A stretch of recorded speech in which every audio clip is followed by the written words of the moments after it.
So here's something fun. Brian's Mobile One.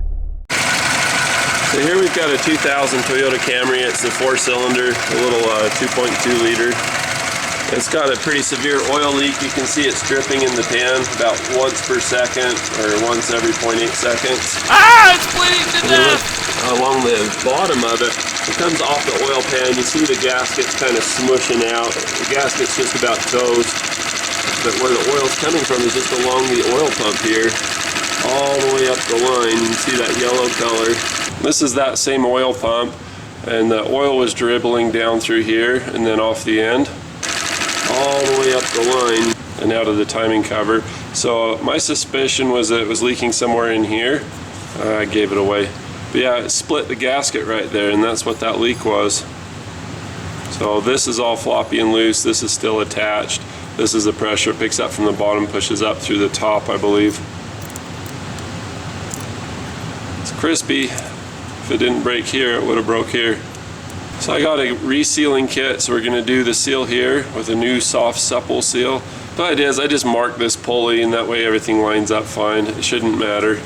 But anyway, I'm just going to hold on to the pulley itself and get chewed up unless I have a rag, apparently. Didn't break the glove, but I was not comfortable. Another thing you could do is hold on to this. Probably get a better grip on it. I once found one where somebody had resealed it or done something and this came off, and this gear actually got it wallowed out. I've got a video on that. I don't know if I ever produced it or not, but I have to check into it. Can I pull that out? Yeah, that'll make for an easy seal to pull and replace. Awesome. I always want to call it a crow head because it looks like the head of a crow or a raven or something. I guess more like an ibis. But you can adjust this any way you want to get into where you need to be. But all I'm doing is I just hook it in. There's a little gap underneath of there. So I just hook it in that gap like this. Just grab it by a couple of corners and then just give up because you're done. It's that easy. It's an incredible, incredible tool to be able to get the prying force in where you need it. This has a little pressured port right there that pushes oil against it so it lubricates the shaft and doesn't go bad. Anyway, it's another source that can leak if you're not careful. So just do it, right? Right. So here's something fun. So we got the oil pump off, timing stuff, everything's out. And you see the red staining that says, yeah, I missed a few oil changes on the crankshaft. The crankshaft's steel, this is iron, and this is aluminum. The aluminum really gets that red color when you miss a few oil changes, the pickup tube. Also steel, you can see I've wiped most of it off, but it's got a lot of that thick, nasty crud. There's a guy by the name of Jaffro Mobile, or his channel's Jaffro Mobile, but he does a bunch of engine build stuff, and one of the videos that he did was about getting a special coating on the inside of the block so that stuff doesn't form. If you miss oil changes, if you get too hot, if you basically have burn off from your oil, you know, as it breaks down, it sticks to that, and then that gets stuck in your oil galley. So if it comes loose, you know, that thick heavy crud that we found at the back of the block here, so that gets in your oil galleys, can block stuff up and cause premature failure, especially when your engine gets low. He's got a cool video on it. I'm going to leave that in the end card. Be sure to check that out. So this is the old seal that we pulled out. It's a little hard, not bad. Still has some pliability to it. This is the new one. So you can either slick it up with a little oil around the outside. You get the tennis shoes sneaker grippy kind of a thing if you don't lubricate it with something. You can also use gasket maker if you want some cheap insurance. Then you take a sock. I generally try to find one that's a little bigger, but the longer, further you are, I use a deep socket, is what I'm trying to tell you.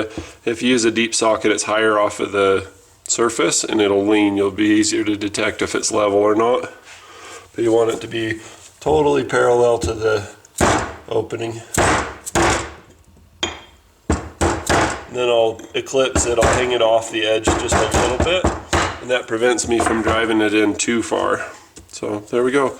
It's nice and flush, it's perfectly where it needs to be.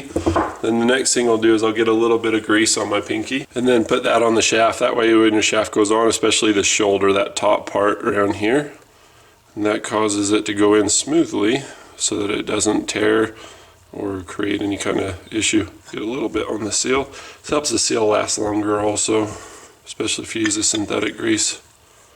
Just twist it in. There's no point in putting a new seal and then tearing it immediately and causing a leak, right? So once that's on there, you can take your pulley. Notice that it's got a little keyway. It's got a little flat spot, so you line that up. Once that's lined up, I just line it like that, so it'll go straight in. I don't have to wrestle or twist this when I put it on. And just put the nut back on. There we go. Just snug it down. You see that it kind of floats in there. So I've glued the gasket into the groove with Permatex Right Stuff Gray. It's this stuff here. It's basically like the import gray. If you look in a Honda manual or a Mazda manual or whatever, you'll find it. They just call it the Right Stuff Gray. Ideal for import vehicles. It's basically good for anything aluminum to aluminum like you see here. So this oil pump goes on to the housing like this. You can see that there's already threads showing on this hole and also on this hole. But all the rest of them, they just look blank or they're passed through. Like that's passed through. That's passed through, and this is. You can see there's longer bolts here, and these two bolts here are short ones. So the two short ones go where I've marked it in blue. If you mark them, then it's a lot harder to mess up. If you put a long bolt in a short hole, you'll wish you didn't. You'll break whatever's behind it. Bonus footage at the end. I don't know. It might. I haven't read the manual yet. I don't use this one that much. So is this gonna break in half? Why's everybody got their cameras out here? What's this gonna do? So we got like a truck bed welded on a Honda. That weld will hold up. Oh, it's bending. Is it? No, it's not. It's holding. It's holding. Wait till it starts. Okay, nobody bounce on the back of that while he's doing this. Gotta be real gentle. He's gonna put it down. Gentle. Don't drop it. Yes. Oh, it's so low. It's crunching. I love it. He's got stance. Oh yes. That's awesome. At the bottom of the bed. See? It's so low. It's like binding. Yeah. I love it. That's cool.